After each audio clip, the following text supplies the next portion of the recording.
तो अगर आपको याद हो तो न्यूक्लियस के बारे में सबसे पहले आइडिया देने वाले इंसान कौन थे? रदरफोर्ड। बहुत कुछ बता चुके थे। तो आज उन्हीं की रिसर्चेस को यूज़ करके थोड़ा सा न्यूक्लियर देखने की कोशिश करता हूँ। अगर आपको मैं सही बताऊँ तो न्यूक्लियस कुछ ऐसा दिखता है।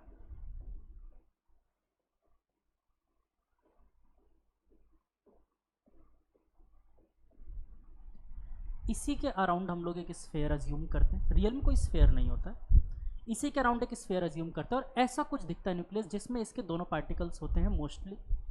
कौन कौन से? Proton and neutron. तो अब मेरा पहला सवाल आप लोगों से, फंडामेंटल पार्टिकल्स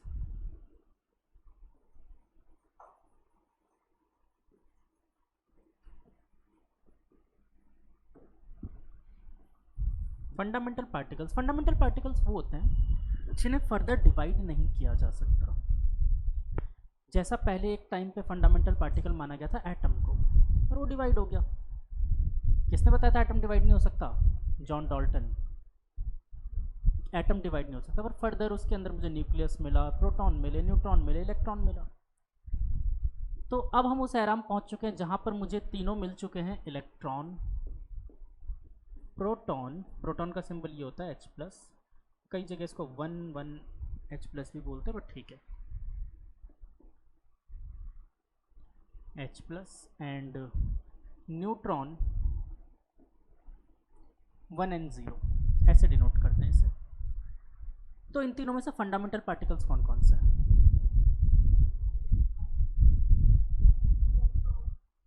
और प्रोटॉन न्यूट्रॉन, मैंने मना कर दिया था, यस। तो बेटा प्रोटॉन और न्यूट्रॉन फंडामेंटल पार्टिकल्स नहीं है, बिकॉज इनका फर्दर डिवीजन होता है। ये सोचो, एक तो इतने छोटे से पार्टिकल ये, और इनका भी फर्दर डिवीजन पॉसिबल है। जैसे इलेक्ट्रॉन तो मुझे दिख गया कि चलो एक इलेक्ट्रॉन था, नहीं ये आधा मुझे कभी नहीं मिलेगा, बट प्रोटॉन के साथ ऐसा नहीं था। प्रोटॉन के अंदर कुछ अलग ही पार्टिकल्स देखने को मिले मुझे, ठीक है।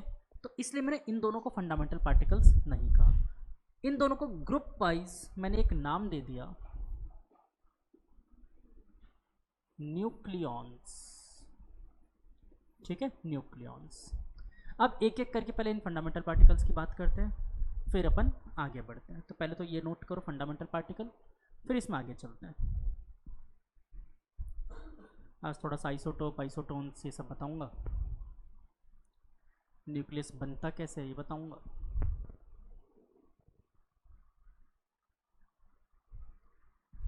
फिर न्यूक्लियस टूटता कैसे है वो बताऊंगा, फिर चैप्टर खत्म।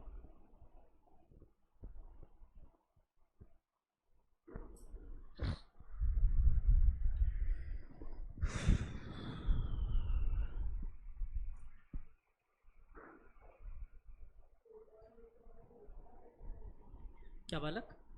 इसके बाद एक एक करके लिखवा रहा हूँ, पहले फंडामेंटल पार्टिकल्स लिखो। इसमें फंडामेंटल पार्टिकल्स में कौन बचा? सिर्फ इलेक्ट्रॉन, और जो नहीं है उन दोनों को एक कंबाइंड नाम भी देते हैं, न्यूक्लियॉन्स। न्यूक्लियॉन्स मतलब न्यूक्लियस में रहने वाले पार्टिकल्स जिनका नाम क्या है? प्रोटॉन और न्यूट्रॉन। क्या न्यूक्लियस में यही दोनों होते हैं? नहीं, होते हैं बहुत सारी चीज़ें। अभी जब हम पढ़ रहे हैं तब मैं दो ही चीज़ें जानता हूँ, धीरे धीरे मैं आगे बढ़ाता चलूँगा, ठीक है।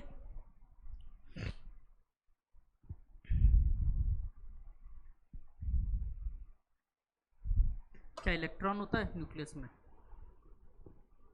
हाँ होता है, लेकिन बहुत कम टाइम इंटरवल के लिए, बट होता है, ठीक है। चलो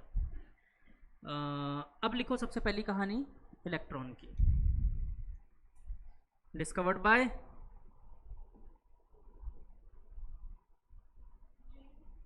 हाँ क्या? James Chadwick, very good. J Thomson, ठीक है। एक्सपेरिमेंट वगैरह कोई मतलब नहीं है, केमिस्ट्री में था, कैसे एक्सपेरिमेंट हुआ था, कैथोड रे ट्यूब और ये सब, ठीक है। तो electron discovered by J Thomson. Charge on electron कितना होता है? 1.6 इंटू 10⁻⁻19 कूलम, माइनस में, ठीक है ना, -1.6 इंटू 10⁻⁻19 कूलम। अब इसका मास लिखो, तो इसका मास होता है 9.109390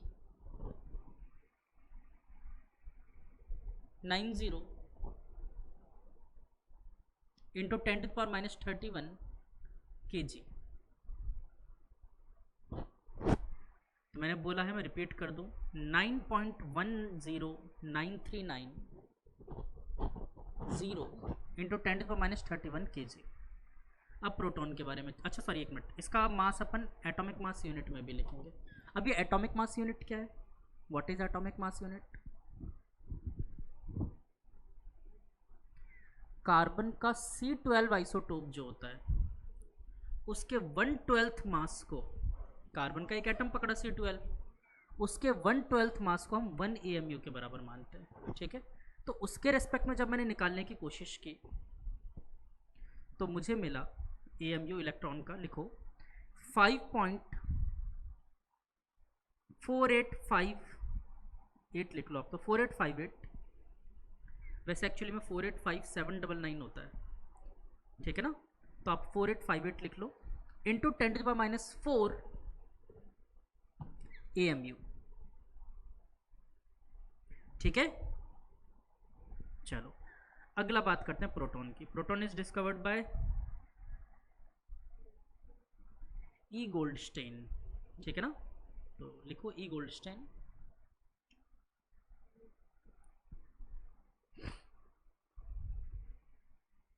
ये एक्सपेरिमेंट भी आप लोगों ने देख रखा है केमिस्ट्री में। तो चार्ज कितना, प्लस का 1.6 इंटू 10⁻⁹ कूलम।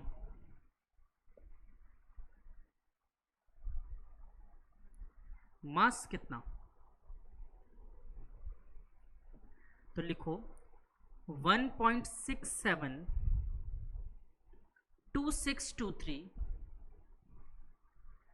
1.672623 into 10⁻⁻27 coulomb. इसमें अंडरलाइन करो, हाँ सॉरी केजी, इसमें अंडरलाइन कर लो जो वर्ड मैं बोल रहा हूँ, 1.6726 तक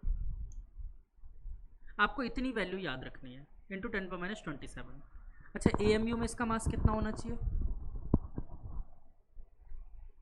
लगभग 1 AMU, पर होता नहीं है। होता कितना, ये लिखो 1.007276 1.007276, ठीक है। ये AMU में होगा इसका मास। अब बात करते हैं neutron, discovered by neutron discovered by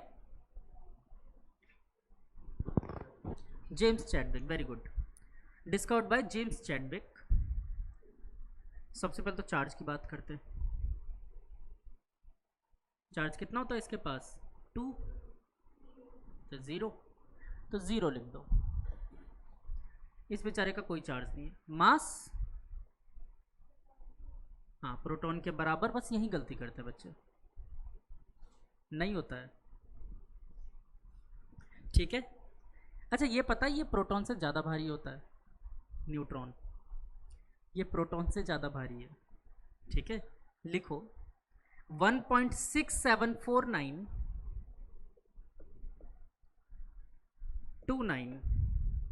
1.674929 into 10⁻⁻27 kg। अच्छा लेकिन भारी तो है, लेकिन नेग्लेजिबल भारी है। उसके लिए कितना था, देखो पॉइंट में 4th डिजिट पे, वहाँ पर 26 था, 3rd 4th, और यहाँ पर 49 है, तो आपको ये एग्जैक्टली 49 तक याद रखना है, ठीक है। और अगर AMU में बात करें तो 1.008665।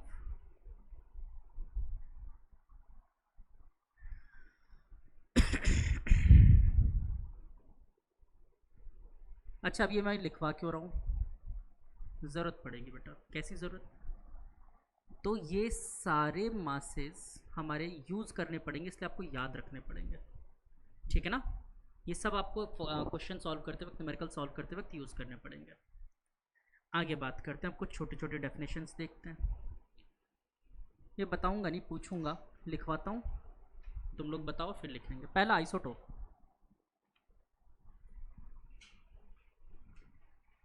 ये क्या होता है आइसोटोप?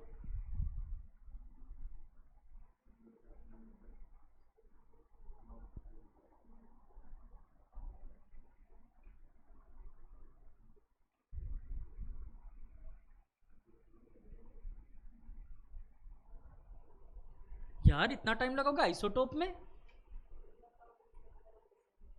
हाँ, क्या सेम एटॉमिक नंबर या different number of neutrons, same number of protons, ऐसा भी कुछ कह सकते हो। तो लिखो सेम एटॉमिक नंबर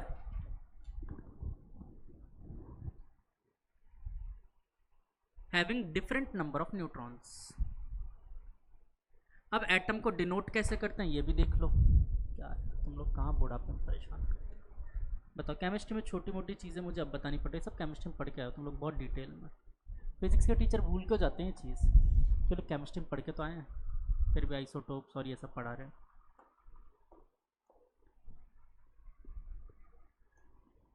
कोई भी एटम डिनोट होता है बेटा, नीचे आता है Z, ऊपर आता है A। ठीक है, नीचे Z ऊपर A। ये कोई भी एलिमेंट हो सकता है X। ठीक है, और इसके भी रूल्स होते हैं, पहला लेटर हमेशा कैपिटल होता है, दूसरा लेटर हमेशा स्मॉल होता है। ठीक है, अगर दूसरा आता है तो, जैसे क्लोरीन तो Cl, C capital L small. ठीक, Z क्या होता है? Atomic number, that means number of protons.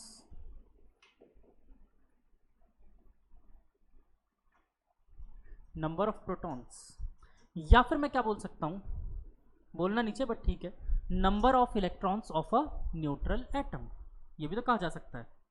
तो आप इसे ये भी बोल सकते हो, number of electrons of neutral atom.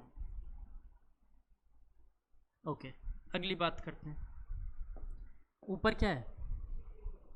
हाँ, A for Apple, atomic mass है ना। बस यहाँ फिर दोबारा गलती की आप लोगों ने, this is not atomic mass, this is mass number. ठीक है ना, एटॉमिक मास नहीं कहते इसे। हाँ, आप लोग याद करते हो एटॉमिक मास की फॉर्म में, बिकॉज आप लोग भूल गए मोल का कंसेप्ट क्या था। जितना मास नंबर था उतने ग्राम एटम्स में 1 मोल ऑफ एटम्स प्रेजेंट होते हैं, ये आपने रूल पढ़ा था, तभी तो आप ग्राम में कन्वर्ट करते थे उसे। फिर सारी कहानी उड़ा दी हवा में। This is known as mass number, और ये भी एक नंबर ही है। ठीक है ना, ये एक नंबर है। और ये कैसे निकाला जाता है बेटा? नंबर ऑफ न्यूक्लियॉन्स, बस। ठीक है, पहला अपन ने पढ़ा आइसोटोप। इसके लिए मैंने क्या बोला, दो एलिमेंट्स हैं, let us suppose x Z A1, और दूसरा एलिमेंट है एक्स जेड A2। मतलब कि z इज इक्वल, मतलब मान लो इसको Z1 Z2 बोल देता हूँ, तो Z1 is equal to Z2 होता है, पर A1 is not equal to A2 होता है। क्लियर? इसके लिए Z1 Z2 A1 A2, चाहो तो x और y भी कर सकते हो, कोई दिक्कत नहीं है। ठीक है ना, एलिमेंट्स को। तो आइसोटोप्स की कहानी मैंने लिखा Z1 बराबर Z2।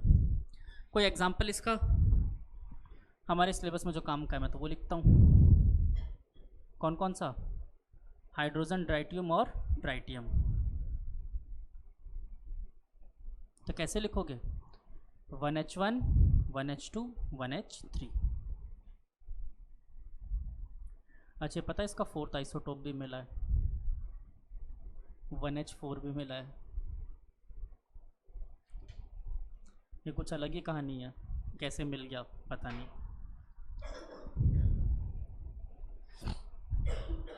1H3 ही ढूंढ पाना बड़ा मुश्किल काम था जब ये ढूंढा गया था, बहुत नेग्लिजिबल अमाउंट में मिलता है। आप लोग का है हाइड्रोजन चैप्टर डिलीट हो गया सिलेबस से, 11th में था जो। अच्छा,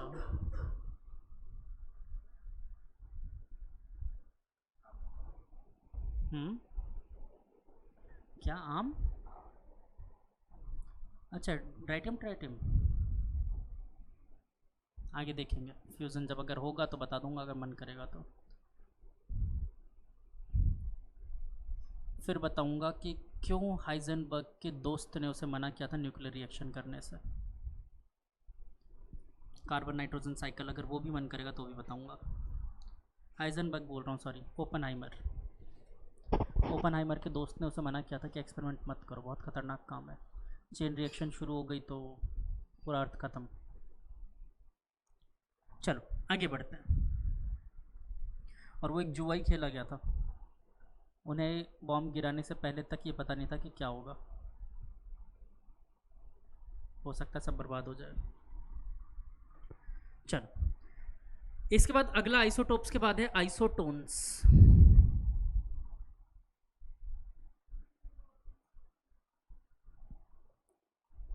अच्छा, एक चीज़ होता है, एक एलिमेंट मुझे याद आ रहा है, ड्राई आइस, ये किसे कहते हैं?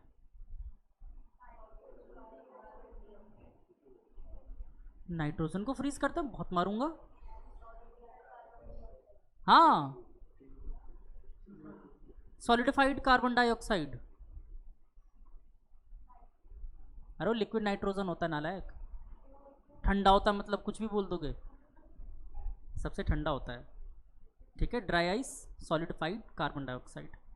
फिर तो यार ऐसे तुम पिटोगे वाइवा में, बहुत बुरा मारेगा केमिस्ट्री का टीचर जो वाइवा के लिए आएगा, ऐसी हरकतें करोगे तो। मैं तो हैवी वाटर पूछने वाला था अभी। हैवी वाटर क्या होता है? लैब में मिल ही नहीं सकता हैवी वाटर, स्कूल स्कूल में तो संभव ही नहीं है, मतलब वैसे तो हो सकता है बट बहुत महंगा आता है।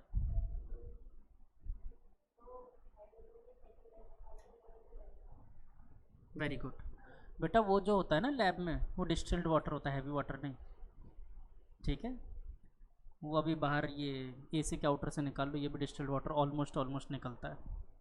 ठीक है, हमारी बॉडी से वेपराइज होकर निकल रहा है, डिस्टिल्ड वाटर ही आ रहा है।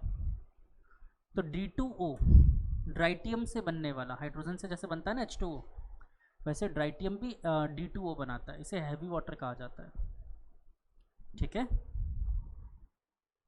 चलो अगला लिखते हैं आइसोटोन्स। ये क्या होता है आइसोटोन्स? क्यों ही उम्मीद कर रहा हूँ, जब तुम आइसोटोप्स नहीं बताओगे तो आइसोटोन्स तो भूल ही जाऊँ मैं। लिखो, nuclei with same neutrons but different Z, जिनका न्यूट्रॉन्स का नंबर सेम हो बट एटॉमिक मास क्या हो, सॉरी एटॉमिक नंबर क्या हो, डिफरेंट डिफरेंट। यहाँ पर आप नोटिस करो, ये दोनों एक दूसरे के बराबर नहीं है। अगर मैं आइसोटोन्स की बात करूं बेटा, तो आइसोटोन्स के केस में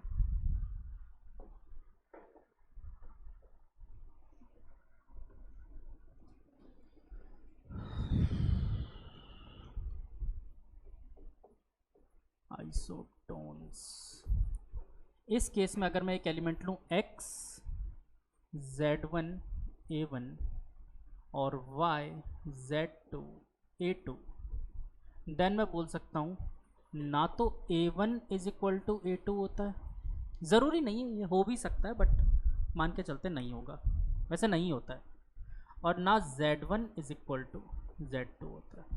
ठीक है, लेकिन एक चीज़ मुझे मिलती है, A1 minus Z1 is equal to A2 minus Z2 मिलता है, यानी कि नंबर ऑफ न्यूट्रॉन्स क्या होते हैं, सेम होते हैं। रेस लगाओ तुम लोग साथ के साथ, गुड। अगला लिखो, इसका एग्जाम्पल, क्या क्या एग्जाम्पल्स पॉसिबल है?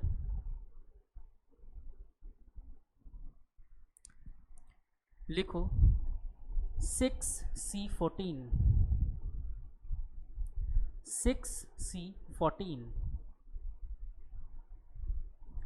दूसरा लिखो 7N15, ये सब इनके आइसोटोप्स हैं, ऐसा मत सोचना कि कार्बन तो 12 भी होता है, नहीं होता 12, और भी होते हैं, कार्बन रेडियो एक्टिव भी होता है।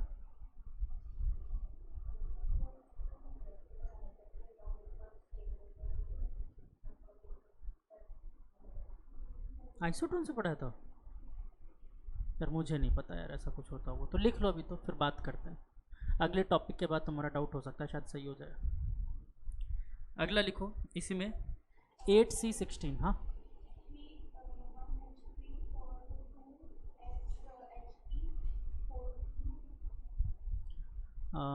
1H3 और हाँ 2He4। Yes, 2 number of neutrons हैं। ठीक है, अच्छा अगला लिखो। सॉरी मैंने कार्बन क्यों बोला, ऑक्सीजन बोला चाहिए था ना। 8O16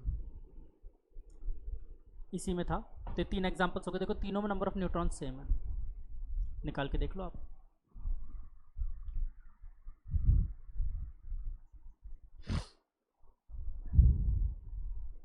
तो हमारे दोस्त का कहना था सर हम लोगों ने तो ये पढ़ा था कि A1 is equal to A2 होता है। तो बेटा जिस केस में A1 is equal to A2 होता है ना, उसे हम आइसोबार्स कहते हैं, हम आइसोटोन्स पढ़ रहे थे।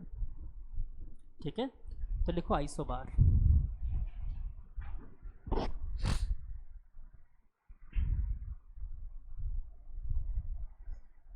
तो आइसोबार्स में क्या होना चाहिए, मास नंबर सेम होता है, एटॉमिक नंबर डिफरेंट होता है। तब ये तरीका बना सकते हो मेरे हिसाब से तुम लोग। A1 is equal to A2 होगा, but Z1 is not equal to Z2 होगा।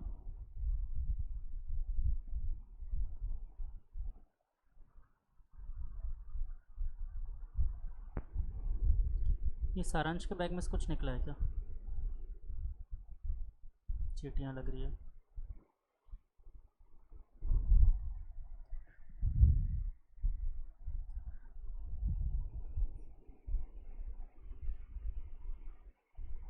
चलो डन।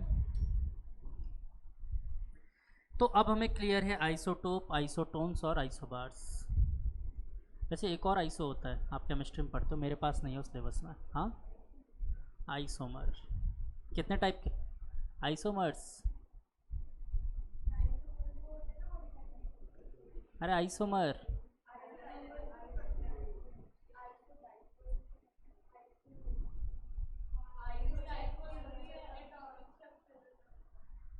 यस।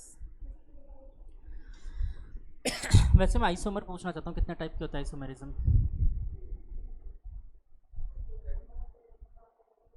नहीं आइसोमेरिज्म जो केमिस्ट्री में पढ़ते हो। हाँ very good, chain chain isomer, metamer, tautomer, है ना, ये सब पढ़ा ना, वेरी गुड। डोमर 2 टाइप के होते हैं। हाँ कौन कौन सा,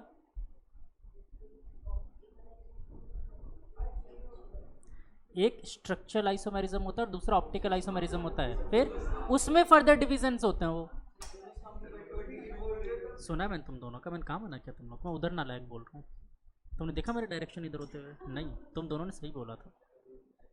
नहीं नहीं इसका मैंने सुना था, इसने प्रॉपर आइसो ऑप्टिकल आइसोमेरिज्म बोला था, मुझे सही सुना मैंने। आज सारांश पिछले 2 दिन से मेरे को हर जवाब बिल्कुल सही दे, आई एम इम्प्रेस्ड। चलो यहाँ तक की कहानी ख़त्म हो गई, ये बच्चों वाली कहानी थी, है ना।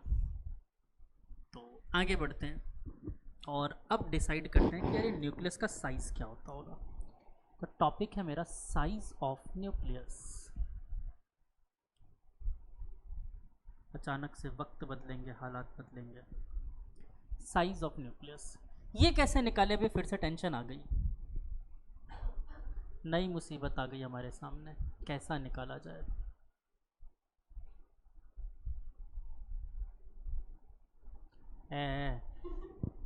गुड, डिफ्रेंशिएट करके, वेरी गुड। अरे हमें निकालना ही नहीं है, रदरफोर्ड निकाल के गया हमारे लिए 15 मीटर ऑर्डर, रदरफोर्ड निकाल के तो गए हमारे लिए। साइज ऑफ न्यूक्लियस सोचो कहां तक पहुंच चुके थे, साइज ऑफ न्यूक्लियस निकाल तो दिया, फिर हमको क्या निकालना है, चलो वही डेरिवेशन वापस रिपीट करनी है। तो मुझे सबसे उम्मीद है कि सबको पूरी तरीके से आता होगा। तो पहले लिखो साइज ऑफ न्यूक्लियस, फिर मैं थोड़ा सा स्टेटमेंट लिखवा देता हूँ, फिर तुम लोग डेरिवेशन तो कर ही लोगे, सब पढ़ते हो। लिखो an alpha particle on a head-on collision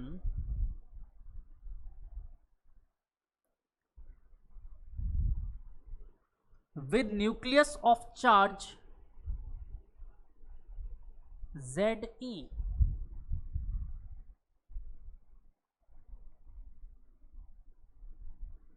because of Coulomb's repulsion। अच्छा, किसी का कोई डाउट नहीं आया? एक मिनट पिछले वाले पे एक बार बताओ, मैं यहाँ पर पूछना भूल गया तुम लोगों से। किसी ने बोला नहीं सर मास नंबर में अपन ने इलेक्ट्रॉन को क्यों नहीं काउंट किया?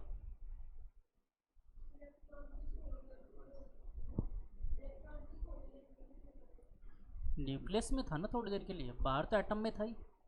ये तो एटम की बात कर रहा हूँ, एटॉमिक मास बोला मैंने। इलेक्ट्रॉन का मास बेटा कुछ ऐसा है जैसे एक बोरी चीनी में एक चीनी का दाना, 100 किलो चीनी में एक चीनी का दाना। क्यों बेटा? वो देखो ज़रा मास जहाँ पर लिखवाया मैंने, 10⁻31 kg इलेक्ट्रॉन में और -27 kg प्रोटॉन में। 1000 गुना का डिफरेंस है। अगर इलेक्ट्रॉन 1 किलो का तो प्रोटॉन 1000 किलो का। ऑलमोस्ट, वैसे तो 10,000 हो गया बट ठीक है। तो सारा मास ही न्यूक्लियस में हो गया ना, बाहर वाले मास किसी मतलब का ही निकला तो नेग्लेजिबल है। जैसे कि आपको किसी ने वेट कम करने के लिए कहा और आपने जाके अपने आईब्रोज कटवा लिए, वेट कम हो जाएगा हमारा, कोई फ़ायदा? कोई फ़ायदा? चलो हम अपना वेट कम कर लेते हैं, आईब्रोज कटवा लेते हैं, चलो आज नेल्स काटते हैं, वेट कम हो जाएगा, ऐसा कुछ। तो वैसा ही इसके साथ भी है। या फिर जैसे हमारे अंजलि की बारी आई, इसको वेट कम करना था, इसने टूथब्रश कर लिया जाके, चलो अब दांत साफ कर लेते हैं, सब सही हो जाएगा। ठीक है, तो वैसा ही कुछ इलेक्ट्रॉन के साथ, एटम के साथ भी था। इलेक्ट्रॉन की कोई खास इज्जत ही नहीं थी मास में, ठीक है, तो इसलिए हमने इसको काउंट भी नहीं किया। ठीक है, क्लियर? तो इसलिए एटॉमिक मास में या मास नंबर में हम कहीं पे भी इलेक्ट्रॉन के मास को काउंट नहीं करते हैं। क्लियर? आगे चलते हैं। यार प्रणव, तुम इतने गुमसुम खामोश दुखी से ऐसे क्यों रहते हो हमेशा? कभी कुछ बोलते ही नहीं हो। मेरे को शायद तुम्हारी आवाज़ सुने भी कभी सुना ही नहीं मैंने आवाज़ की। एक बार नाम प्रणव सुना था बस, ऐसा क्यों?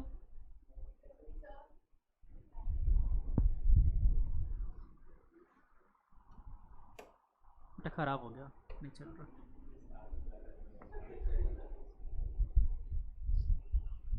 तो पीछे का फैन चला क्यों रखा है? गर्मी इसी वजह से तो लग रही है। वो हवा तो नहीं आ रही, वो रूम भी ठंडा नहीं होने दे रहा तुम लोगों का। वो सारी हवा पीछे वाली कुर्सी को ठंडा कर रखा है उसने, जहाँ कोई बैठा नहीं है।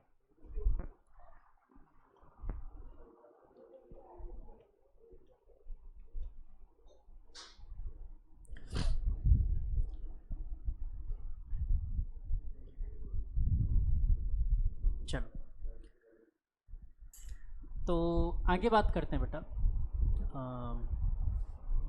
हाँ, मैंने कहाँ तक लिखवा दिया था इसमें?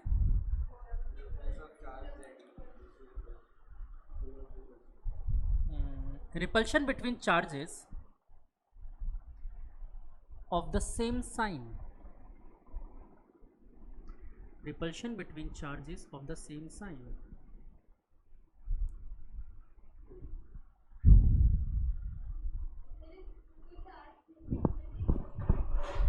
हाँ बेटा थोड़ा और धीरे बोलो, मुझे आवाज़ आ गई।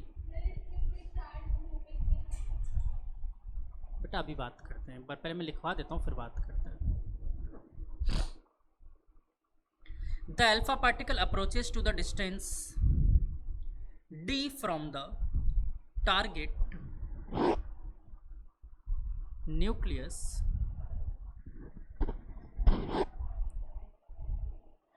the alpha particle approaches to a distance d from the d small d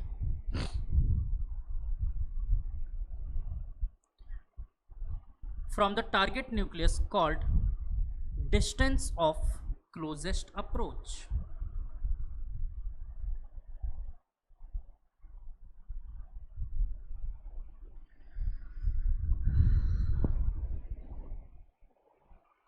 चलो, अब हमारे बीच उपस्थित एक छात्र ने एक डाउट पूछा, सर दोनों चार्जेज मूविंग में नहीं है?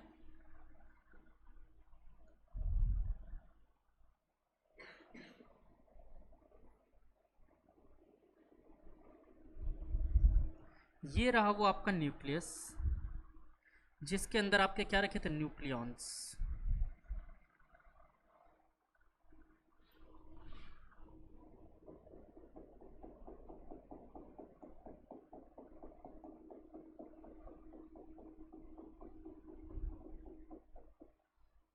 कुछ इसी टाइप का था, गोल्ड का था। अपन ने तो गोल्ड फॉल एक्सपेरिमेंट पढ़ा है, तो गोल्ड का था।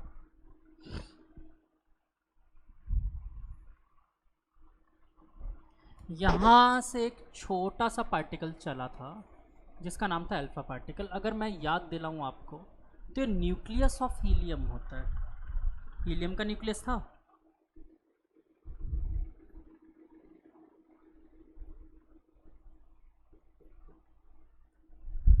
ये जो था अल्फा पार्टिकल। तो बेटा ये पार्टिकल बड़ी खुशी से यहाँ से गया, एक एनर्जी लेकर निकला था, जो मैंने आपको एटॉमिक स्ट्रक्चर में बताया था। वो एनर्जी थी 7.7 मेगा इलेक्ट्रॉन वोल्ट, अगर थोड़ा सा भी याद हो तो। इस एनर्जी को लेकर ये यहाँ से निकला था। मैंने लिखवाया ये डेटा कॉपी में, आई एम इरिटेटेड। ठीक है, 7.7 मेगा इलेक्ट्रॉन वोल्ट था। ठीक है, ये पार्टिकल जब यहाँ से चला, तो क्या इस बेचारे ने इस अल्फा पार्टिकल को उल्टा नहीं लौटा दिया था किसी एक सिचुएशन में? याद आ रहा है? 180 डिग्री पर उल्टे पैर चला गया था। क्यों चला गया था पता है आपको? क्योंकि ये बेचारा यहाँ तक तो आया, पर धीरे धीरे इसके रिपल्शन फोर्स ने इसको किक बैक कर दिया। मैं ट्राई करता हूँ कि अगर ये मूव हो सके। यहाँ तक आया और इसे किक बैक कर दिया। क्यों? क्योंकि इस बेचारे के पास भी कुछ छोटे छोटे न्यूक्लियॉन्स थे। 4 ही थे, 2 न्यूट्रॉन्स 2 प्रोटॉन्स, पर 2 पॉजिटिव चार्ज तो थे। तो इसके ऊपर एक रिपल्शन फोर्स लग रहा था। हाँ बेटा, दोनों चार्ज मूविंग में नहीं है। देखो ये वाला जा रहा था, ये वाला रुका हुआ था, तो लगेगा कूलम्ब्स फोर्स। ठीक है, और फिलहाल तो गोल्ड के लिए बात कर रहे हैं। तो मैंने माना कि इन दोनों के बीच का सेपरेशन डिस्टेंस कितना था, स्मॉल डी। ठीक है, स्मॉल डी सेपरेशन डिस्टेंस था, और मतलब जहाँ से ये 180 डिग्री पर उल्टा वापस आ गया था। यहाँ से लेके निकला है 7.7 मेगा इलेक्ट्रॉन वोल्ट। अगर नोटिस करो, यहाँ तक इसने सारी एनर्जी अपनी ख़त्म कर दी, 0। इसके बाद ये उल्टा चलने लग गया। ये सारी एनर्जी गई कहाँ? क्योंकि इसने वर्क डन कर दिया अगेंस्ट द पोटेंशियल एनर्जी। ये तो हमेशा से रिपेल कर रहा होगा, ये तो हमेशा से रिपेल कर रहा होगा। और इसके against work done to move a charge from infinity to a point within the field is known as electric potential. याद है? तो उसके अगेंस्ट ही वर्क कर रहा था। और पोटेंशियल कितना होता है मुझे थोड़ा थोड़ा सा तो याद है, थोड़ा थोड़ा आप लोग याद दिला दो। सॉरी, कुछ फॉर्मूला पढ़ा था आप लोगों ने। क्या होता था पोटेंशियल का फॉर्मूला बच्चों? क्या होता था बताओ? 1/4 पाई एप्सिलॉन नॉट। अच्छा, इसके बीच में दूसरा कोई मीडियम भी तो रख सकते थे, कोई वाटर भर दो, एयर भर दो, है ना? कुछ भी नहीं रख सकते नालायक को। आप न्यूक्लियस के बीच की बात करो, ये सब वैक्यूम ही होगा। ठीक है ना? पॉसिबल ही नहीं है ना, इसके बीच में कैसे मीडियम लेके आओगे? वाटर का मॉलिक्यूल खुद इतना बड़ा होगा इसके कंपैरिजन में, सॉरी इस कमरे के बराबर होगा। इन दोनों के कंपैरिजन में कहाँ से लेके आओगे? एटम के साइज़ की बात करें तो न्यूक्लियस के साइज़ की बात कर रहे हो। एनसीईआरटी ने जो आपको लिख के दे रखा है, एटम और न्यूक्लियस का अगर आप कंपैरिजन करो, तो लेट अस सपोज ये आपका जो रूम है ये एटम है, तो एक सुई की जो टिप होगी ना, सिर्फ वो आपका न्यूक्लियस है। इतना छोटा है nucleus as compare to atom. तो कहाँ इस कमरे से बड़ा एटम लाना, सॉरी इस पूरी बिल्डिंग जितना बड़ा एटम लाना पड़ेगा एटलीस्ट। कहाँ लाओगे इसके बीच में? तो मीडियम हमेशा क्या होगा? Epsilon not, that is vacuum. इसका चार्ज कितना था बच्चों? Z इंटू ई, और इसका चार्ज 2e। याद आ रहा है? तो K(Q1 Q2) ZE into 2e upon इन दोनों के बीच में यहाँ तक के लिए टोटल डिस्टेंस कितना आया था? फाइनल तो d था, शुरू का तो इन्फिनिटी था, यहाँ तक d तक लेके आए हम लोग। तो क्या नीचे d रख दो? इज इक्वल टू, यहाँ पर जो काइनेटिक एनर्जी रही होगी वो रखना पड़ेगा, हाफ mv²। रदरफोर्ड ने इसे सॉल्व किया था हम लोगों के, और जो सॉल्व करके रिजल्ट बताया ना उन्होंने, मतलब ये 7.7 मेगा इलेक्ट्रॉन वोल्ट रखा था, और आपने सॉल्व खुद ने भी सॉल्व किया है, मैंने आप लोग को सॉल्व करवाया था।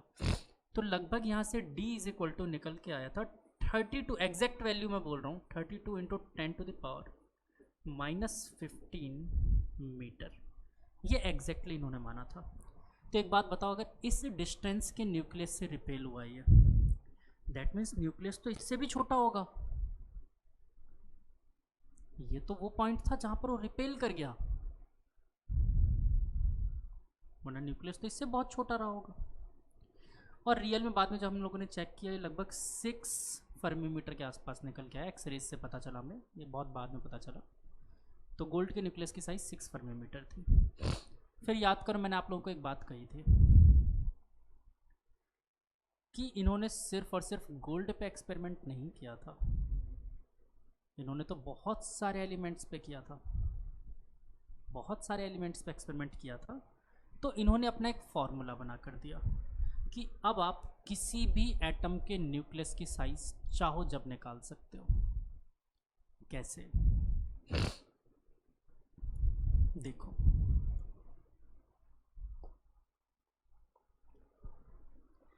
क्या किसी भी एटम की जो न्यूक्लियस होगा वो लगभग एक स्फेरिकल शेप में है? मैंने माना उसकी रेडियस थी r, तो उसका वॉल्यूम कितना हो जाएगा? 4/3 पाई r³, स्फेरिकल था। फिर मैंने इसे कंपेयर किया एक हाइड्रोजन एटम के साथ। आप सोचो हाइड्रोजन एटम क्यों? हाइड्रोजन एटम में सिर्फ 1 न्यूक्लियन था, अकेला प्रोटॉन, न्यूट्रॉन तो था ही नहीं वहाँ पर। और अगर मैं उस न्यूक्लियन को मास नंबर से मल्टीप्लाई कर दूँ तो क्या टोटल नंबर ऑफ न्यूक्लियंस मिल जाएंगे मुझे? और वही न्यूक्लियंस मिलकर तो स्फीयर बना रहे हैं। तो कैन आई राइट, आपको हाइड्रोजन वगैरह बोलने की ज़रूरत नहीं है, आपको सिर्फ ये ध्यान रखना 4πr0 का क्यूब इंटू ए बोल सकता हूँ एटॉमिक नंबर, ये दोनों बराबर होंगे। देखो 4/3 पाई से 4/3 पाई गुजर गया, आर क्यूब रूट कर दिया दोनों तरफ, तो r is equal to r0 a⁻⁴ इस फॉर्मूले को कई लोग दूसरे तरीके से भी निकालते हैं, डायरेक्ट लिखते हैं r is proportional to the mass number, मतलब इसके 1/3 के, और फिर एक कांस्टेंट लेके आते हैं, कांस्टेंट ये आता है। ठीक है, तो आपकी इच्छा, आप जैसे निकालना चाहो। फिर इन्होंने r0 की एक वैल्यू भी बताई मुझे, और ये वैल्यू थी 1.2 इंटू 10⁻⁻15, क्योंकि ये कांस्टेंट है मीटर। ठीक है, तो अब मैं जिसका चाहूँ उसका निकाल सकता हूँ। ठीक है, ये न्यूक्लियस के साइज निकालने के लिए मेरे पास एक रिजल्टेंट फार्मूला बन के आया। क्लियर हुआ, यस और नो?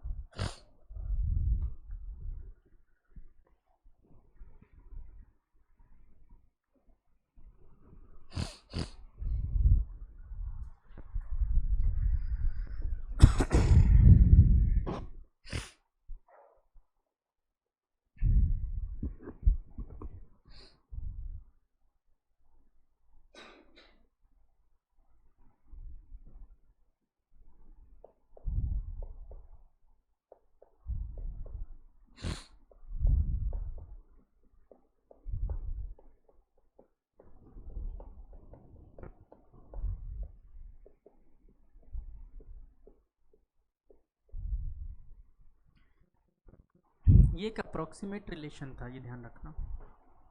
एग्जैक्ट आंसर तो ये भी नहीं देगा, लेकिन ये लगभग बहुत ज़्यादा आसपास आ गया। 10⁻⁻15 मीटर पे बात कर रहे हो आप लोग, तो लगभग बहुत। पूछा नहीं सर आइटम का, तो जब आपने बताया इतना कम रेडियस आया था निकल के 30, वो उसका 32 इंटू 10⁻⁻15 मीटर, कूलम्स लो कैसे लगा दिया आपने? 10⁻⁻15 मीटर कुछ पढ़ा था उसके बारे में? Coulomb's law is not valid कुछ था, क्यों लगा दिया मैंने? क्योंकि डिस्टेंस ज़्यादा है, पूरा थ्योरम ध्यान रखो। 10⁻⁻15 मीटर से कम होना चाहिए, फिर ज़्यादा है, 32 टाइम्स ज़्यादा है। ठीक है, कम होना चाहिए तब तो वैलिड है, ज़्यादा होगा तो।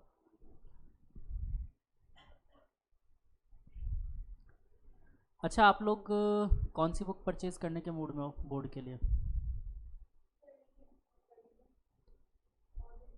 कर लिए, खरीद लिया तुम लोगों ने? कौन सी ली? फिजिक्स के लिए?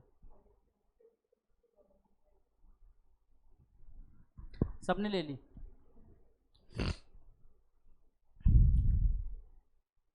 कौन सी ली आप लोगों ने? ऑल इन वन, अरियंत वाली आई गेस। ठीक है, तो अब आप लोग आपस में डील करके एक दो बच्चे ओसवाल ले लेना, और जो रह गए वो यूडोकार्ट की बुक आती है एक, वो लेना। ठीक है, तो ये तीन बुक आपस में रहे तुम लोगों के पास, जो आपस में एक्सचेंज करके पढ़ सकते हो। वैसे all in one is also a good book, अच्छी बुक आती है। क्वेश्चन बैंक और प्रैक्टिस सेट दोनों आते हैं उसके।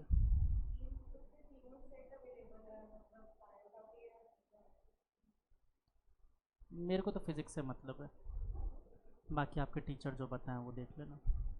बाकी ईडो कार्ट वाले जो खरीदोगे, मैं पहले बता दूं आप लोगों को, डिफ़िकल्ट आती है अच्छी खासी ईडो कार्ट की, but up to the level of board exam भी आती है वो।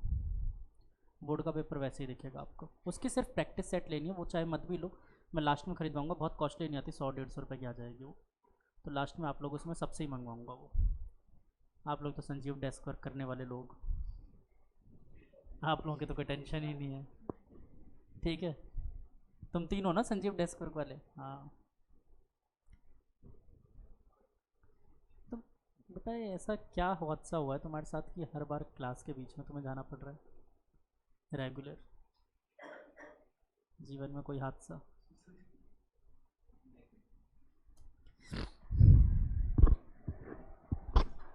चलो डन, आगे बढ़े।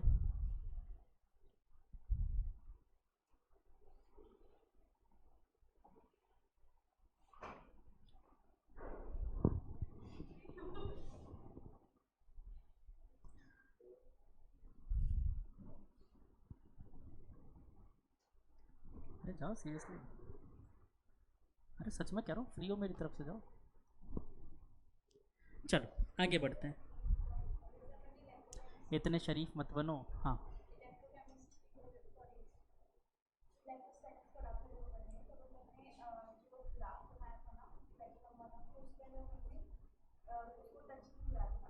अंदर वो डिफाइंड नहीं था न्यूक्लियस के अंदर? किसकी? बेटा देखो, इलेक्ट्रॉन की रेडियस, आप उस बात को ऐसे मत समझो, मैं तो सिंपल सा ही कहता, जहाँ पर चार्ज जिस बाउंड्री में था उसके अंदर डिफाइंड नहीं था, चार्ज के अंदर मैंने वहाँ पर मना किया था, उसके बाहर डिफाइंड था। तो यस, मैं न्यूक्लियस के अंदर कहाँ बता रहा हूँ डिफाइंड है, अभी आने वाला है टॉपिक, अभी कहाँ अपन भाग रहे हैं। हाँ बेटा।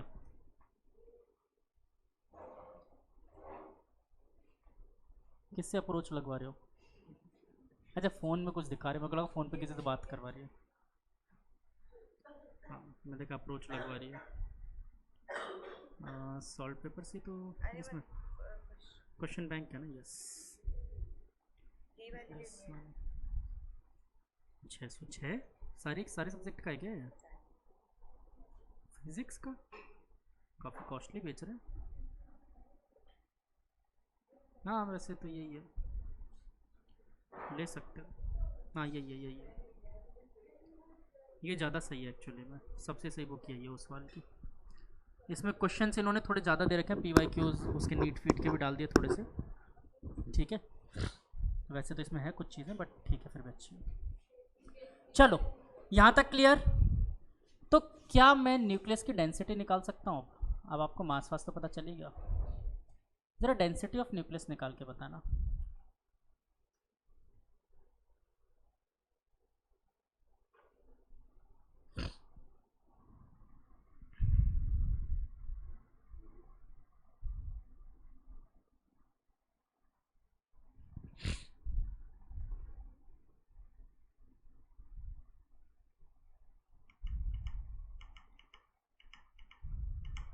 अच्छा, डेंसिटी का मतलब तो समझते हो ना सब लोग, क्या होता है? क्या होता है? क्या? हाँ, मास पर यूनिट वॉल्यूम, ये मतलब होता है इसका। Very good, good. चलो मैं ही सॉल्व कर देता हूँ। हाँ गुड़िया, हाँ फिलहाल अपन न्यूक्लियस की निकाल रहे हैं। चलो, oh no no no no no no,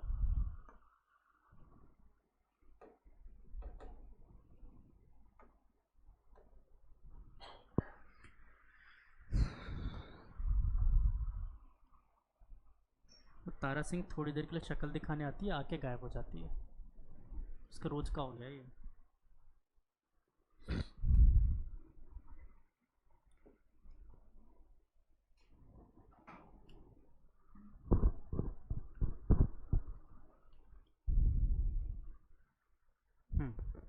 तो हम लोग निकाल रहे थे बच्चों डेंसिटी। तो density rho is equal to क्या होता है, मास पर यूनिट वॉल्यूम होता है। ये फॉर्मूला वाइज अगर अपन बात करें तो मास पर यूनिट वॉल्यूम होता है। और मास कितना होता है बेटा इसका, किसी अगर एटम की बात करूं तो कितना मास है, ए इंटू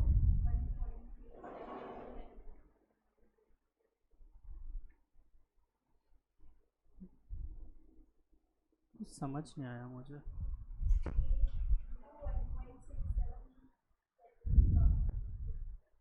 फिर न्यूट्रॉन्स के साथ नाइंसाफ़ी क्यों? अच्छा, दोनों का सामंजस्य बना के चल रहे हो। चलो तो देखो मास तो मैंने ए से, अच्छा मैं 1 मिनट में कर क्यों रहा हूँ, मैं तुम लोगों को बोला था ना करने के लिए। हाँ निकालो निकालो, न्यूमेरिकल वैल्यू चाहिए मुझे पूरी प्रॉपर। न्यूक्लियस की डेंसिटी,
चलो इधर देख लो, देखो इधर। तो आपने क्या किया, मास नंबर आपको पता था, लगभग अप्रॉक्सीमेटली मैं बात कर रहा हूँ, तो 1.67 न्यूक्लियॉन्स दोनों का मास यही है। न्यूट्रॉन के लिए क्या था 6749, और इसके लिए प्रोटॉन के लिए 1.6726।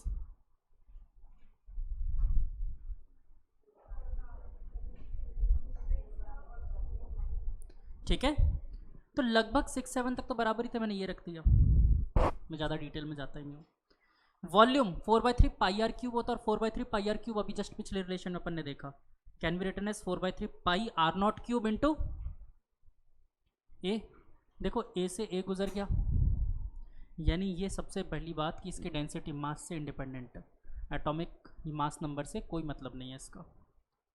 आर नॉट की वैल्यू मुझे पहले से आती है 1.2 इंटू 10⁻15। सब कुछ मैं इसके अंदर चिपकाता हूँ, और सब कुछ चिपकाने के बाद ये वैल्यू मेरे पास निकल के आती है, बहुत छोटी सी वैल्यू है, कोई खास नहीं है। कहाँ मर गया,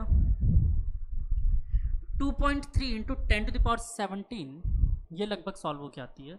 आज आप पहली बार जीवन में न्यूक्लियस फील करने वाले हो, किलोग्राम पर मीटर क्यूब। हाँ प्लस डेंसिटी आई है इसकी। हाँ अब ज़रा बात करते हैं, तो कोई हल्की, प्रोटॉन क्या है, हल्की फुल्की चीज़ आपने देखा होगा, प्रोटॉन न्यूट्रॉन क्या है, छोटी मोटी चीज़ है। अच्छा अगर मैं बोलता हूँ वाटर का density 1000 kilogram per metre cube है, इसका मतलब क्या होता है, इसका मतलब क्या होता है? अगर मैंने ऐसा कुछ कहा तो रेस मत लगाओ, पहले समझो फिर बात करेंगे। बहुत गजब की चीज़ बताने वाला हूँ। अगर मैंने ऐसा कहा कि वाटर की density 1000 kilogram per metre cube at 4 degree centigrade होती है, फ्लूइड मैकेनिक्स में पढ़ा है आप लोगों ने, तो इसका मतलब क्या होता है? इसका बहुत सिंपल सा मतलब है, अगर मैं एक क्यूब बनाऊं, एक क्यूब बनाऊं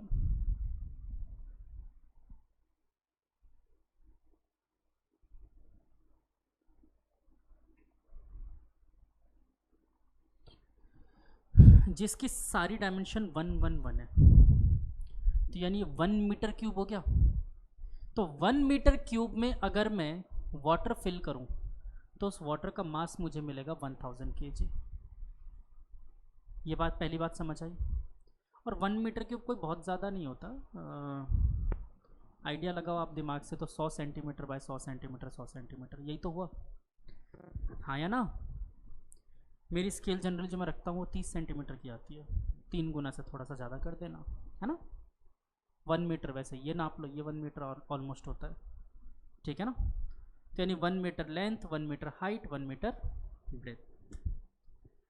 उतने वॉल्यूम में अगर मैंने पानी भरा तो पानी कितना आएगा? 1000 kg।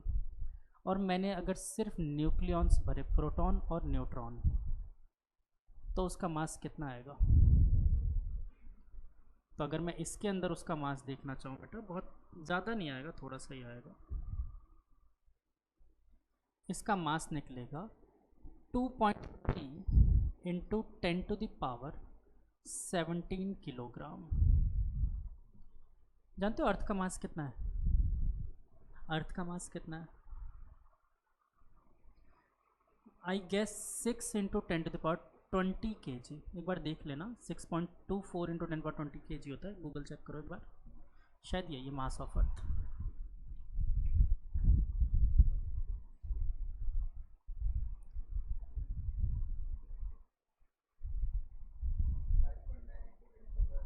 Five point nine into 10⁻24, 24 है ना?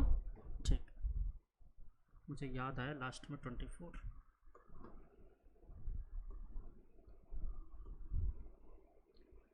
ज़रा दोनों को कंपेयर कर लो, ये सिर्फ 1 मीटर क्यूब में है और ये पूरे अर्थ का मास है। ज़रा दोनों की शक्ल मिलाओ, कोई बहुत ज़्यादा का डिफरेंस नहीं है। यानी सिर्फ 1 मीटर क्यूब के डब्बे में इतना मास आ जाएगा, इतना मास। किसके बीच में? न्यूक्लियस के अंदर नहीं है ऐसा, एटम के साथ था ऐसा। इसीलिए रदरफोर्ड गलत नहीं बोल रहे थे, क्या बोला था? सारा का सारा मास तो न्यूक्लियस ही कंज्यूम कर रहा है, बाकी तो कुछ था ही नहीं।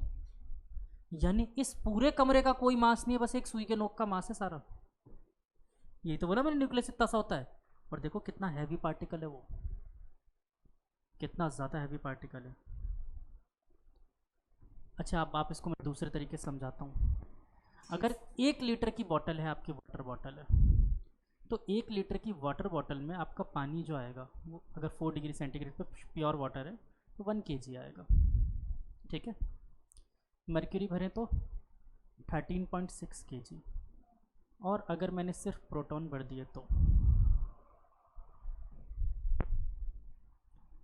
मेरे हिसाब से लगभग वो सॉल्व करके 2.3 इंटू 10⁻14 किलोग्राम।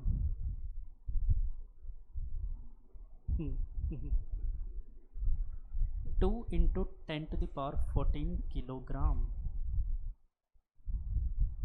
समझ रहे हो कितने करोड़ से भी ऊपर चला गया ये, कितने करोड़ों केजी से ऊपर चला गया। ये आपके बॉटल में आ जाएगा इतने से में इतना मास।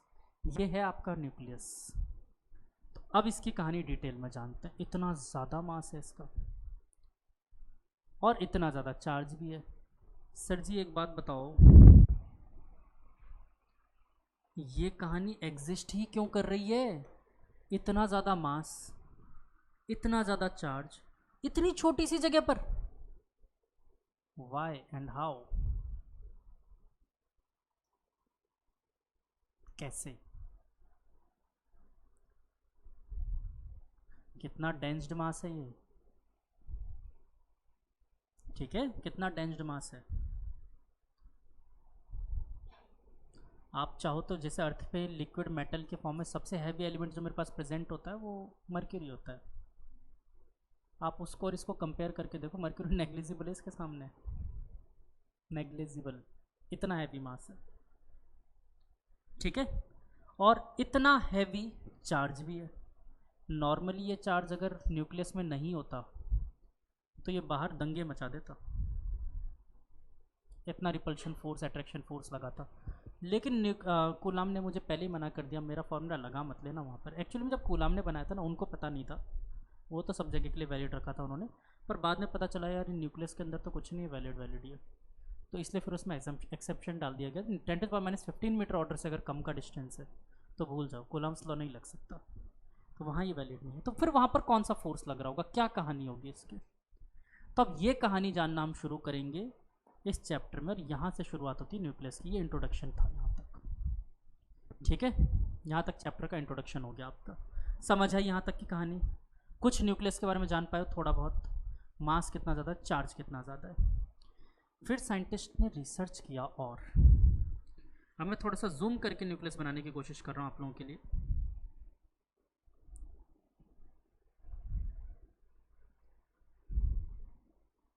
मैं कोई बहुत बड़ा न्यूक्लियस नहीं बना रहा हूँ, छोटा सा ही न्यूक्लियस बना रहा हूँ। अच्छा, वो पिछला वाला छापना था, छाप लिया?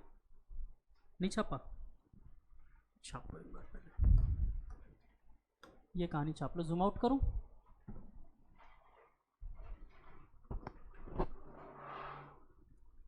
ये भी नहीं छापा क्या ऊपर वाला? ये भी रह रहा है क्या? बस डेंसिटी डेंसिटी है ना, छापो।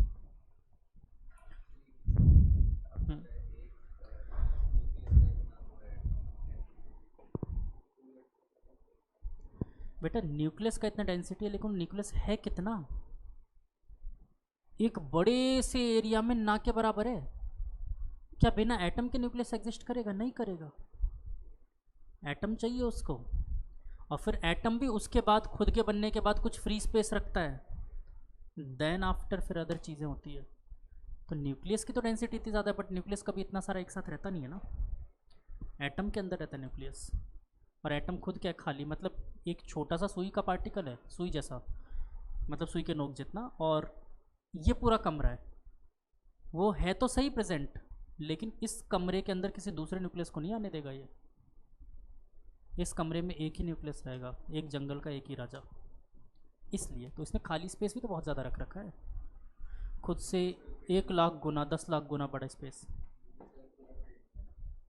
न्यूक्लियस का खुद का। न्यूक्लियस के अंदर नहीं है, न्यूक्लियस के बाहर तो फील्ड बनाएगा वो, न्यूक्लियस के अंदर नहीं है। फील्ड की बात कर रहे हो ना? न्यूक्लियस तो यार फील्ड ही है, एटम पूरा फील्ड नहीं होता। न्यूक्लियस तो फील्ड है, न्यूक्लियस तो पूरा भरा हुआ है, मैंने बना के दिखाया तुम्हें, लेकिन एटम के बीच में रखा ना न्यूक्लियस तो यार, नहीं समझ आई बात? तो एटम तो खाली पड़ा है ना, एक एटम में एक ही न्यूक्लियस रहेगा। कभी देखा 2 न्यूक्लियस वाले एटम? कभी पढ़ा हो ऐसा? पढ़ा है? हाँ पढ़ा है। किसकी होती है?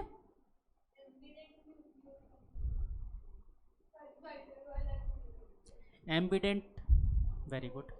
एम्बिडेंट, पहली बात तो बाइडेंटिक नहीं है, एम्बिडेंट। एम्बिडेंट NO2 एग्जाम्पल हो गया तुम्हारा, ONO या NO2 दोनों में से कोई भी एक। तो बेटा एम्बिडेंट मतलब 2 दांत है लेकिन एक टाइम पे एक ही जगह से खाएगा, वो आयंस की बात हो रही है, खाएगा मतलब बॉन्ड बनाएगा। न्यूक्लियस की बात कर रहा हूँ मैं, उससे 1 लाख गुना 10 लाख गुना छोटी चीज़ों की बात कर रहा हूँ। दिमाग में ये चीज़ बना के रखो, हम कहाँ पर हैं अभी, न्यूक्लियस की बात कर रहे हैं। ये एक वाटर मॉलिक्यूल भी इसके सामने, उसके सामने नेग्लिजिबल है न्यूक्लियस, इतनी छोटी जगह पर बात कर रहे हैं हम। हाँ बालक,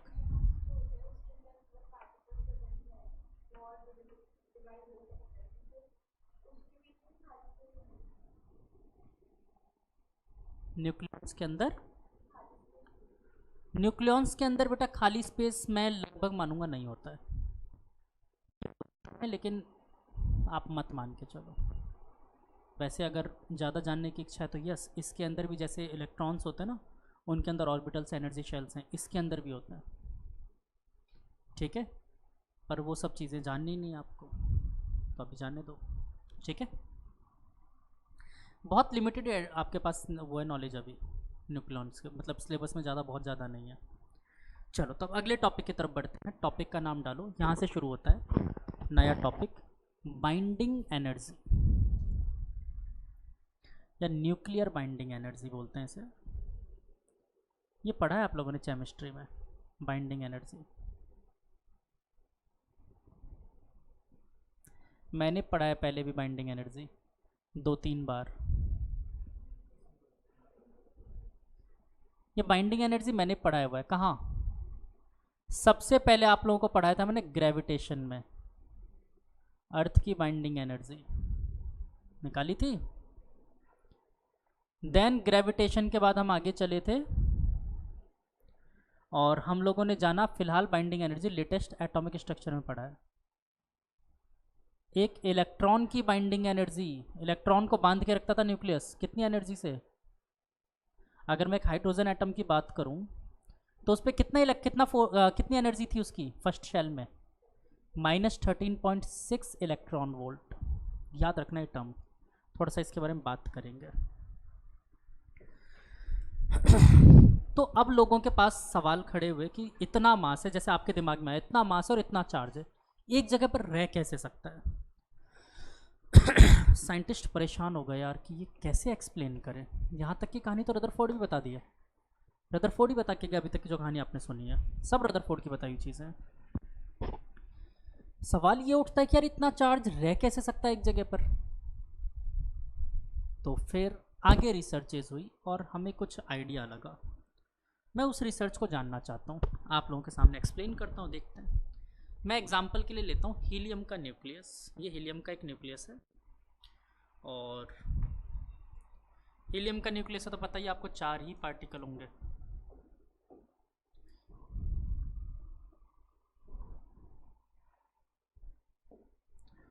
दो न्यूट्रॉन्स 2 प्रोटॉन्स, स्माइली नहीं है ये, ठीक है।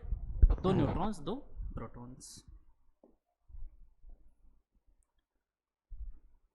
तो इसका मास मैं कैलकुलेट कर सकता हूँ आराम से इसके न्यूक्लियस का। कैसे? देखो 2 प्रोटॉन्स हैं तो 2 into mass of proton plus 2 into mass of neutrons. चलो मास ऑफ न्यूट्रॉन्स, इसको मैंने फिलहाल के लिए नाम दे दिया x, ठीक है। वैसे आप इसको निकाल भी सकते हो बट ठीक है, मैंने एक नाम दिया x, ठीक। फिर मैंने रियल लाइफ में इसका मास कैलकुलेट किया, रियल लाइफ में इसका मास कैलकुलेट किया और वो मास निकल के आया मेरे पास कुछ y। और एक गजब की बात बताऊं, ये y mass is less than x। अब ये टेंशन हो गई यार, ये y मास एक्चुअली में तो x के बराबर आना चाहिए था, हमने यही तो कैलकुलेट किया था मास ऑफ प्रोटॉन और इन चीज़ों से, पर ये कम कैसे हो गया? और कम हुआ तो मैंने इसका सोचने की कोशिश की, बहुत सोचने की कोशिश की, तो मैंने एक नंबर निकाला x माइनस वाई। ये मास था delta m which is known as mass defect. मतलब इतने मास का डिफरेंस आ रहा था, ये मेरे लिए प्रॉब्लम बन रही थी कि मास का डिफरेंस क्यों आ रहा है। हम लोग बड़े टेंशन में आ गए यार, कहीं हमने ये तो गलत नहीं निकाल लिया था, कहीं mass of proton mass of neutron कहीं ऐसी तो कुछ गलती नहीं कर दी कि ये गलत निकाल दिया हो। तो हम इसको लेकर टेंशन में थे, इसलिए इसका नाम भी बड़ा नेगेटिव सा नाम रखा है, मास डिफेक्ट, है ना? अजीब सा लग रहा है ना? पर इस बंदे ने, इस मास डिफेक्ट ने मेरे को मेरा आंसर दे दिया कि ये सारा यहाँ पर प्रेजेंट क्यों है। इन प्रोटॉन और न्यूट्रॉन ने मिलकर एक साथ रहने के लिए, क्योंकि दूर भाग जाते इतना चार्ज एक साथ रह ही नहीं सकता था, तो इन्होंने थोड़ा थोड़ा सा अपना मास डोनेट कर दिया, मास डोनेट किया और ये मास ने एक एनर्जी बनाई। इस मास ने एक एनर्जी बनाई और उसने क्या किया, पूरे न्यूक्लियस को बाइंड करके रख रखा था। That is why it is known as binding energy. किसने बनाई? इन दोनों ने। और क्या कन्वर्ट हुआ? मास कन्वर्ट हो गया एनर्जी में। क्या इन्होंने अपने आप को पूरा दे दिया? नहीं, पूरा मास नहीं दिया, कुछ दिया, इसलिए याद करो मैंने फंडामेंटल पार्टिकल नहीं बोला। ये फर्दर टूटते हैं, इन्होंने अपना कुछ मास लॉस किया खुद को स्टेबल रखने के लिए। और यहाँ पर वो एनर्जी कितनी थी मैं निकालना चाहूँ अगर, मान लेते हैं 1 मिनट के लिए कि इसने, इन दोनों ने मिलकर, कोई एक न्यूक्लियस था, एक रैंडमली न्यूक्लियस लिया और उसने 1 AMU का मास डिफरेंस क्रिएट कर दिया, डेल्टा एम। 1 AMU मतलब एक प्रोटॉन या एक न्यूट्रॉन के मास के बराबर, बहुत छोटा सा मास है। तो लगभग मान लेते हैं कि let delta M is equal to 1 AMU। तो इसने कितनी एनर्जी बनाई होगी मुझे नहीं पता। इनफैक्ट पता है आपको, इस चीज़ को डिराइव करने से पहले तक हमने आइंस्टाइन के फॉर्मूला को सही माना भी नहीं था, हम गलत मानते हुए चल रहे थे, फालतू में कुछ ही बता के चल गए डेल्टा एम सी स्क्वायर। अब जाके पता चला बिल्कुल सही बात थी। यहाँ पर जाकर जब मैंने x माइनस वाई को एनर्जी निकाली, मास निकाला डेल्टा एम, वो मेरे पास निकल के आया था binding energy upon c square. और याद करो, क्या ये binding energy delta M into c square हो जाएगा, हाँ या ना? तो यहाँ से ये बात को प्रूफ मिला कि यस ही इज़ राइट, यही बाइंडिंग एनर्जी बन रही थी। और अब ज़रा देखते हैं 1 AMU मास के लिए बाइंडिंग एनर्जी कितने निकल के आएगी अगर मास डिफरेंस 1 AMU हो। तो इसमें मैंने वैल्यू रखी, तो binding energy is equal to 1 atomic mass unit KG में कन्वर्ट करना पड़ेगा आपको, फिलहाल तो 1 AMU रहने देता हूँ, आप केजी में कन्वर्ट करना, इनटू सी स्क्वायर, केजी में कन्वर्ट करना, सब कुछ करना है। फिर इलेक्ट्रॉन वोल्ट में मैंने कन्वर्ट किया ताकि मैं आप लोगों को कुछ अच्छी चीज़ दिखा सकूं। ये निकल के आई लगभग, आप याद रखना, 931.5 मेगा इलेक्ट्रॉन वोल्ट, यानी कि 931.5 इंटू 10⁶ इलेक्ट्रॉन वोल्ट। जबकि हाइड्रोजन एटम का सबसे ज़्यादा तो वैसे हीलियम होता है, बट लगभग हाइड्रोजन का बराबर ही होता है।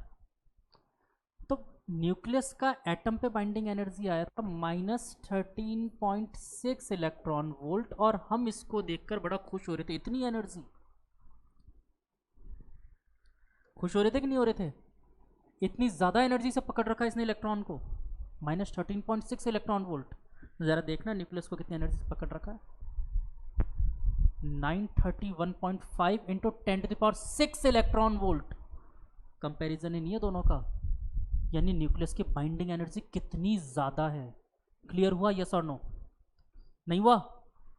तो न्यूक्लियस ने खुद को बांध के रख रखा है बहुत ज़्यादा एनर्जी से, और ये एनर्जी आई कहाँ से? खुद के अंदर उसने मास डिफेक्ट क्रिएट किया, यानी खुद के मास को एनर्जी में कन्वर्ट किया ताकि वो खुद को स्टेबल रख पाए। क्लियर?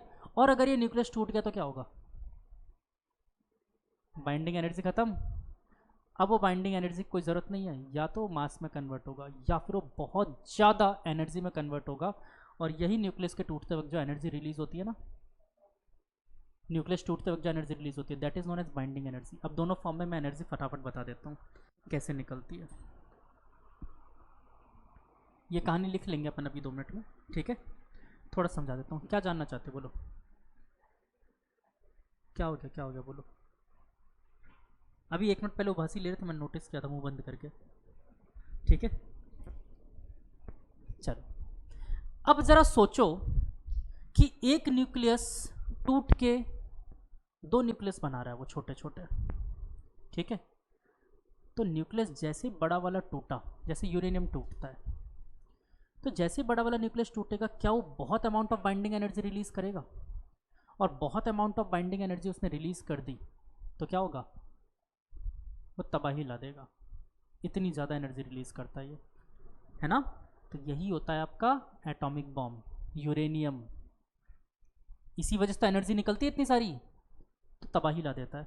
और इसके भी गुरुजी होते हैं एक न्यूक्लियर फ्यूज़न। जब न्यूक्लियस जुड़ता है, कौन? 2 हाइड्रोजन के एटम्स जुड़कर एक नया न्यूक्लियस बनाते हैं। फिर सर वहाँ एनर्जी कहाँ से आई? 2 हाइड्रोजन के छोटे छोटे एटम थे, 1H1 1H1, दोनों की कुछ बाइंडिंग एनर्जी थी। जो नया एटम बनाया ना उन्होंने, उसकी बाइंडिंग एनर्जी इन दोनों के सम ऑफ बाइंडिंग एनर्जी से कम थी। तो कुछ बाइंडिंग एनर्जी बाहर रिलीज हो जाएगी, और वो होता है आपका न्यूक्लियर बॉम्ब। तो वो आपका क्या होता है, न्यूक्लियर बॉम्ब। तो दोनों में एक डिफरेंस है एटॉमिक और न्यूक्लियर में। वैसे दोनों को न्यूक्लियर बोल देते हैं, तो आप बस ये ध्यान रखना, फ्यूजन बॉम्ब और फिशन बॉम्ब। फिशन कौन सा, जो टूट के रिलीज कर रहा है, यूरेनियम, है ना, आप इसको समझ लो यूरेनियम। वैसे नेक्स्ट क्लास में इसके बारे में पूरी डिटेल में बताऊंगा, ये दोनों टॉपिक ही लास्ट टॉपिक हैं इसके। न्यूक्लियर फ्यूजन और फिजन, ये पूरा डिटेल में बताऊंगा ना, कैसे टूटता है बेरियम, क्रिप्टॉन और ये सब। तो फ्यूजन और फिजन जो होता है, ये लास्ट टॉपिक है इस चैप्टर का। यहाँ तक की कहानी पे, ये चैप्टर की कहानी मेरी आधी हो चुकी है बाइंडिंग एनर्जी कहानी पे। बोलो बाइंडिंग एनर्जी क्लियर हुआ नहीं हुआ, कहाँ से आई एनर्जी, ये समझ आया। न्यूक्लियस क्यों बंधा हुआ रहता है उस जगह पर, क्या मैंने कहीं से भी कूलम्स लॉ लगाया, नहीं, कूलम्स लॉ वैलिड नहीं है यहाँ पर कुछ अलग ही एनर्जी बना रहे थे, और इन एनर्जी को कहते हैं न्यूक्लियर फोर्सेस। ये एनर्जी कहाँ से आई, न्यूक्लियर फोर्सेस की वजह से आई। अब आप चाहो तो इसे नोट कर सकते हो। 1 AMU का ये याद रखना रीजन, आपको कुछ भी पूछ लिया जाए क्वेश्चन में, डायरेक्ट पूछेगा कि इतना मास डिफेक्ट आया, कितना आया, 3.2 AMU, कुछ नहीं करना, 1 AMU वाले एनर्जी से मल्टीप्लाई कर देना, 3.2 into 931.5 mega electron volt, direct answer आएंगे। ठीक है, ठीक है चिंकी, चलो मेरी तरफ से आज की कहानी मैं यहीं समाप्त करता हूँ। आई होप सो तुम लोगों को कुछ तो समझ में आया होगा।